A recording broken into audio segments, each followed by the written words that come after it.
What happens to the soul after 60? No one ever prepared you for this. They told you about wrinkles, about slower steps, about names slipping your mind.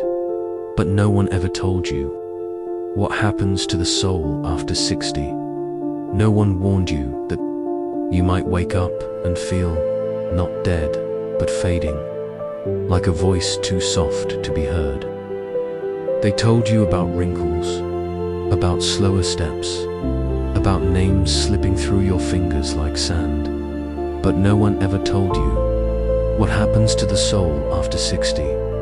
No one warned you that you might wake up one morning and feel not dead, but fading, like a photograph left in the sun, still visible, but slowly vanishing. Clara was 62 for most of her life. She was a teacher, a name called with affection, a voice that mattered, a presence that filled a room, and then retirement, just a word, just a form. But when she signed it, something inside her quietly folded. Her days slowed. The phone rang less.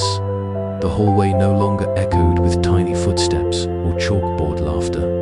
Her hands, once so full of books, of hugs, of papers now, simply rested. She looked in the mirror one day and realized the reflection wasn't unfamiliar because of age. It was unfamiliar because of silence. One afternoon, Clara opened an old drawer. Inside were dozens of handmade cards from her students, drawings of flowers, smiling suns.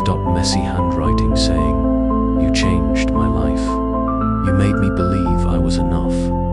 She held the papers to her chest, not for nostalgia, but for proof that she had once been seen, outside, in a forgotten corner of the yard. Something green caught her eye, a small plant, unwatered, unwanted, still growing. She knelt beside it, fingers trembling, not from weakness, but from something else, wonder.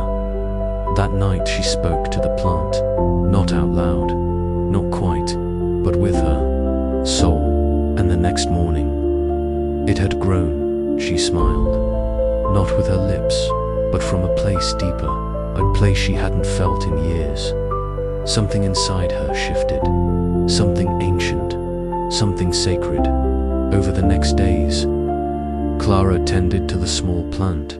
She gave it water, cleared the weeds. Around it, sat beside it, in the late afternoons, as the sun stretched its golden fingers through the leaves. It was no longer just a plant. It was a mirror, a quiet, living reminder that even what's forgotten can still bloom. One morning, her neighbor, a young man with tired eyes and too many grocery bags, noticed her garden. "I've been trying to grow tomatoes," he said, embarrassed. "They all die." Clara smiled gently.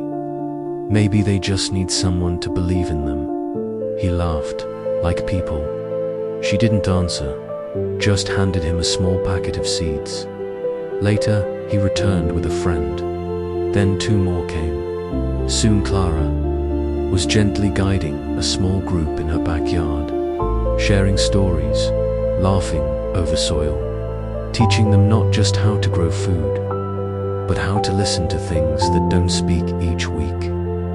More came, a mother with 2 shy children, a retired nurse, a teenager who had forgotten what patience looked like. They came for seeds, but they stayed for Clara. She didn't lecture, she didn't preach, she simply showed up with dirt under her nails and peace in her posture. One afternoon, someone asked, "Why do you talk to the plants like they're your students?" Clara paused. "I guess because they listen," she said softly. "They don't interrupt, they don't rush, they grow in silence."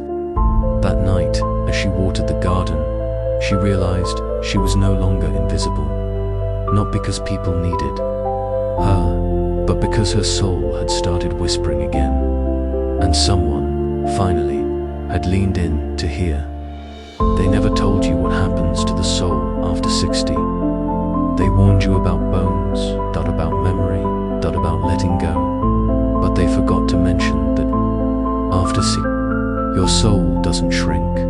It listens deeper, feels slower, blooms in places it never had time to before. They never said that the most important seeds are planted in quiet seasons. That sometimes the world may stop calling your name, but creation still waits for your touch. One morning, Clara opened a letter.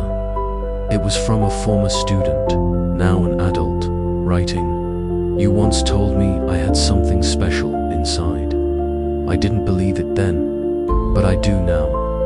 Thank you for planting that in me, even when I couldn't see it."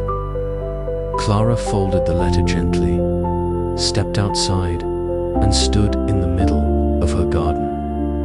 Not young, not loud, not known by many, but radiant, because the soul, after 60, doesn't fade. It finally becomes visible to those who know how to look.